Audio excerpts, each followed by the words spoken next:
Take a breath. Just slow down for a second. Yeah, just settle in. Right.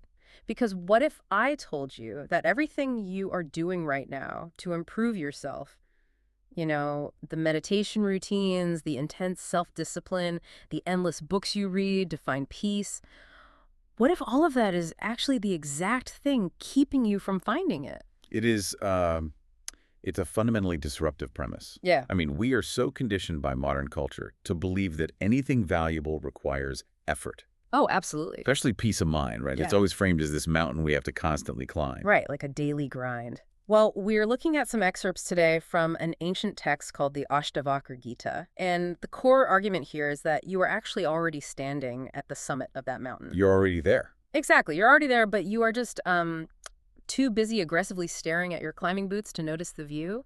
And the title itself roughly translates to the effortless realization of self. Effortless being the key word there. Yeah, effortless.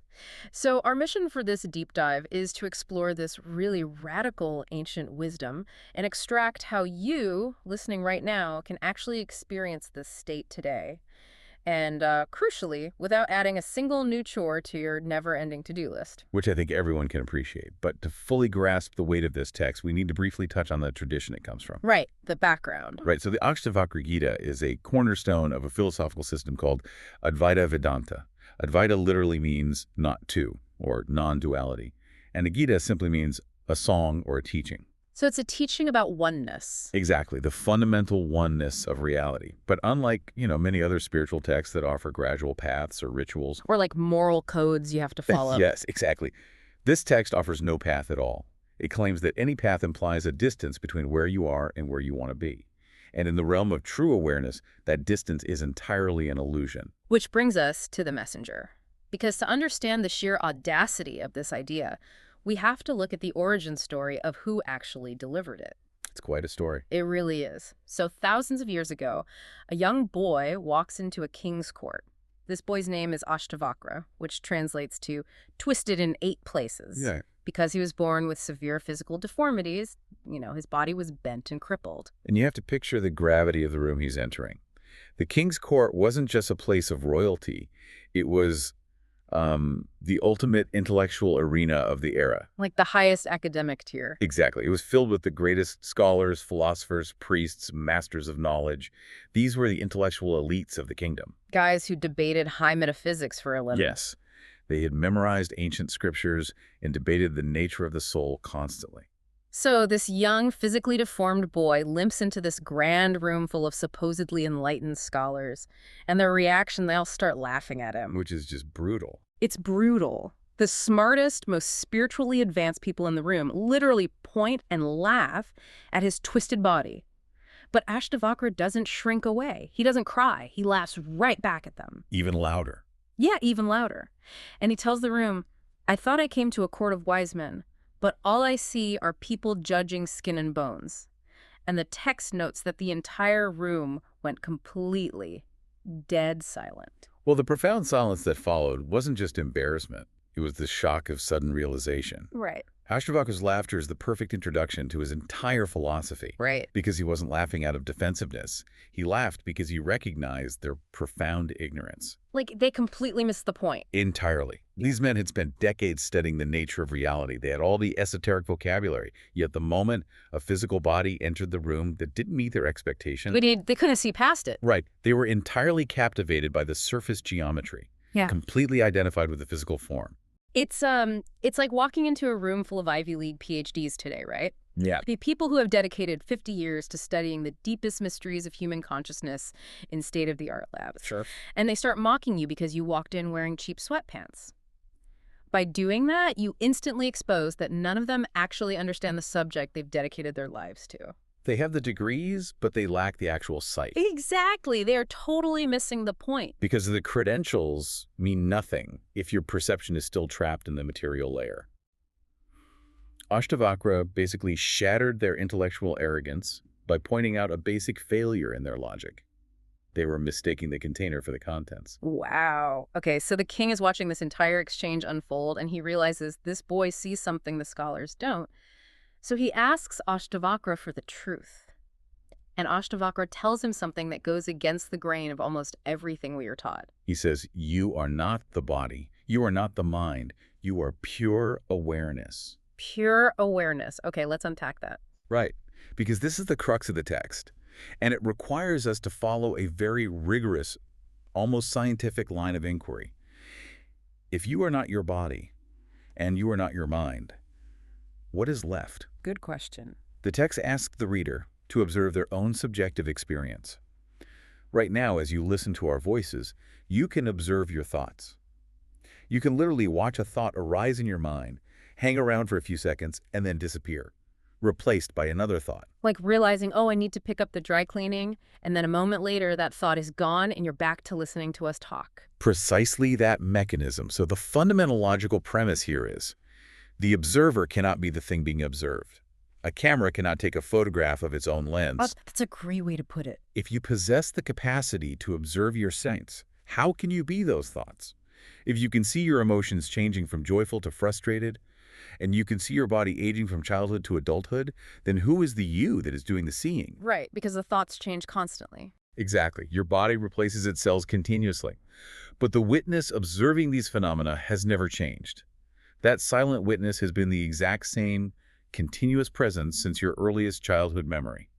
Okay, I hear the logic of pure awareness, but I need to push back on this a little bit. Okay. Because if I am just this silent, detached witness, then who is the me that is currently stressed out of my mind about my unread emails or, anxious about a mortgage payment? It feels very real, doesn't it? It feels incredibly real. That stress doesn't feel like an abstract object I'm merely observing. It feels deeply embedded in who I am. Well, you're describing the mechanism of identification.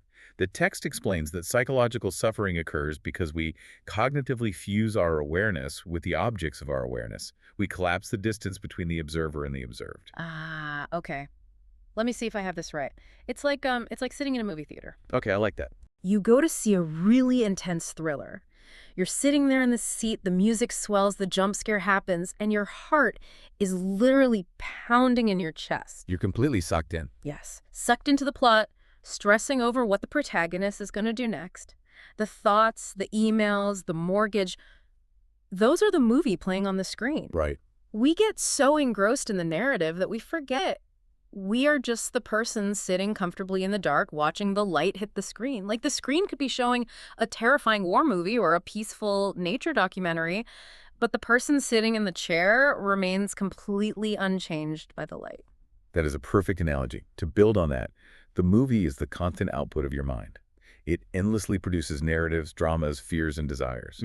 The issue is not that the movie is playing. I mean, the mind is supposed to generate thought. Right, you can't stop it. No, you can't. The issue is that you believe you are the character running around on the screen. Ashtavakra is pointing out that the awareness watching the stress about the emails is not itself stressed. Right. Awareness itself cannot be stressed. Exactly. Just as the physical movie screen doesn't get wet when it plays a scene of the ocean. The screen doesn't get wet. Man, that clarifies so much. But this leads us straight into what I think is the most uncomfortable, thorny twist in this entire philosophy. The effort piece. Yes, because if we are already the silent witness, if we are already sitting safely in the theater, why does it feel so incredibly difficult to be at peace? Why do we constantly feel like we are failing at it? Well, because the answer the text provides is deeply counterintuitive. It's because you are trying too hard. Trying too hard. You are using effort to try and achieve a state that is already your fundamental nature. The teaching states that enlightenment or ultimate peace is not something you gain through hard work. It is something you realize. You don't become free, you just notice you were never actually bound. Exactly. Which means all of our striving, all of our spiritual checklists are essentially pointless. And I've noticed, people viscerally hate this teaching when they first encounter it. We absolutely hate it. It's very threatening to the ego. Yeah, it destroys this comforting illusion we carry around of linear progress. Like, we love the narrative of, I am working on myself. Oh, we love a project. We want to meditate for 20 minutes a day so that, one day in the future, we will graduate into a calmer person. We want a ladder to climb. Telling someone they are already at the top of the ladder and that the ladder itself is an illusion, it feels deeply unsettling. It does. And if you look closely at why we reject it, we have to examine the nature of the human mind. The mind is an evolutionary machine built for problem solving and survival. Right. So to operate, it relies entirely on the concept of time, specifically, past memory and future anticipation. Hmm? It needs a goal, a path to reach that goal, and the time required to travel that path. So if you remove the goal, The mind feels unemployed. It panics because its Mhm. entire sense of identity, the ego, is constructed out of this continuous process of becoming. But truth, in the context of non-duality, doesn't operate in time. It just is. it just is. Yeah. As Ashtavakra points out, all your effort, struggle, and searching are activities happening inside the mind. Using the mind to try and escape the mind is an endless loop. It's like trying to wash away blood by scrubbing it with more blood. Okay, I understand the trap of the mind, but doesn't this philosophy border on giving up? A part of me rebels against this idea of zero effort. It sounds a bit nihilistic to some people. Yeah, it feels like dropping the steering wheel while driving 80 miles an hour on the highway. If I just stop making an effort, if I stop trying to improve my habits or manage my reactions, won't my life just crash into a ditch? That fear of losing control is the ego's ultimate defense mechanism. But dropping the effort doesn't mean becoming apathetic or dropping the steering wheel of your practical life. Okay. It means recognizing the reality of the autonomic processes happening around you. The functioning of your life, your breathing, your digestion, the thoughts arriving in your brain, the chemical emotional reactions, all of this is largely happening automatically. That's true. I'm not manually beating my heart. Right. You don't consciously do a thought. A thought simply appears in your consciousness. Dropping the effort means you drop the exhausting illusion that you are the central architect managing every single variable of existence. You let the movie play without constantly jumping out of your seat, running up to the screen, and trying to shout directions at the actors. So the practical question is, how do we integrate this? How do we stop shouting at the screen without turning that into just another burdensome spiritual practice? Because the moment I tell myself, okay, I'm going to practice being the detached, silent witness for 20 minutes every morning before work, I have instantly created a new goal. You're back on the ladder. My ego has hijacked the concept. I've made it an effort again. Well, the Ashtavakra Gita accounts for this paradox by offering an approach that relies on subtraction rather than addition. It is not a practice you perform, it is a noticing that occurs. Okay, so we've distilled 4 subtle shifts in attention from the text that you, the listener, can experiment with today. And again, these aren't rigid steps to master, but ways to notice what is already happening. Provide daily steps to notice awareness without using effort or meditative practices. Exactly. The first shift is simply to pause. Just for a second, in the exact environment you are in right now. You don't need a quiet room, you don't need to change your posture, and you certainly don't need ambient music. It's a normal moment. Yes, just mentally halt your forward momentum for a fraction of a second. This brief interruption acts as a wedge in the mind's continuous timeline of past and future. And the second shift is where it gets challenging. Drop the control. Do not try to meditate or curate your internal state. If your mind is racing with anxiety about an upcoming meeting, allow it to race. Let it run. If you are deeply annoyed by the traffic you were sitting in, just be annoyed. Why is doing absolutely nothing about our discomfort actually effective here? Because trying to forcefully stop the anxiety is an effort generated by the ego. When you drop the attempt to control the experience, you starve the ego of its primary fuel source, which is conflict. Conflict with what is happening. Yes, the mind thrives on the friction between how things are and how I want them to be. Mm-hmm. When you allow the annoyance to exist without fighting it, the friction vanishes. That leads to the third shift, which is noticing the flow. Once you drop the control, you just observe what is happening without interfering. You notice that thoughts and sensations are just weather patterns coming and going. Just weather. An image of an embarrassing memory appears, and then it fades. A feeling of tension in your shoulders arises, and then it shifts. You are watching the river flow by without trying to jump in and build a dam. How does this passive observation actually change our psychology? Neurologically and psychologically, it creates a decoupling effect. By watching the flow without engaging, you are actively separating the observer from the observed. You are proving to your nervous system in real time that the thoughts are objects passing through your awareness rather than facts that define your identity. Which brings us to the final realization. Recognize the witness. Notice that while all these chaotic thoughts, anxieties, and sensory details are swirling and changing, you are still here. The awareness watching the loud, chaotic thoughts is entirely silent, Unmoved. unmoved. The awareness feeling the sharp anxiety is entirely untouched by that anxiety. The background of your subjective experience is always completely quiet, even when the foreground is deafeningly noisy. You know, the ultimate aha moment in all of this is reframing what we're actually looking for.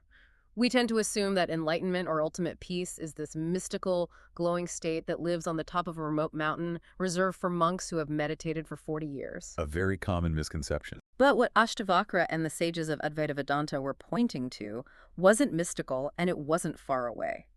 They were pointing to something so incredibly close, so shockingly ordinary, that we overlook it every single day. It's just the baseline fact of being aware. Yes, it's the most intimate thing you know. It is the blank canvas upon which the entire complex painting of your life is drawn. We spend our entire lives utterly mesmerized by the colors and shapes of the paint, completely ignoring the canvas that quietly holds it all together. And the canvas doesn't need to do anything to be a canvas. That requires zero effort to simply hold the art. So, as we come to the end of our time together today, I want to bring our pace back down to where we started. Allow yourself to physically and mentally slow down. I invite you to genuinely observe any resistance you might be feeling right now to this idea, but also to notice the absolute relief it offers. The pressure is off. The profound relief of having nothing you need to achieve spiritually. There is nowhere you need to travel to and no idealized, perfect version of yourself that you need to painfully construct. It is a remarkable unburdening of the psyche. If we synthesize the essence of everything we've explored from the Ashtavakra Gita, it anchors on this one vital truth. You are never actually trying to become enlightened. You are only ever trying to realize what you already are. You are already the peace you are exhaustingly searching for. Before we sign off, there is one final provocative thought that builds on this ancient framework, something I want you to carry with you and mull over as you transition back into your daily routine. If your true fundamental self is just the silent, unchanging awareness that merely watches thoughts and life events pass by, then consider what happens to your past regrets. Oh, that's heavy. It is. We all carry a heavy load of guilt, shame, and remorse for the mistakes we've made or the traumas we've endured. But if you are the untouched witness, perhaps your biggest past mistakes and your deepest regrets were just intense weather patterns passing through a vast sky. Just weather. A violent, terrifying storm might obscure the sky for a while. It might look incredibly destructive, but when the storm eventually runs out of energy and clears, the sky itself remains completely, fundamentally unharmed. The sky remains completely unharmed. That might be the most liberating way to view our own histories. Thank you so much for slowing down with us today, for sitting back in the theater and noticing the screen. We've loved unpacking this deep dive with you, and we'll be right back here next time, ready to explore something new. Take care.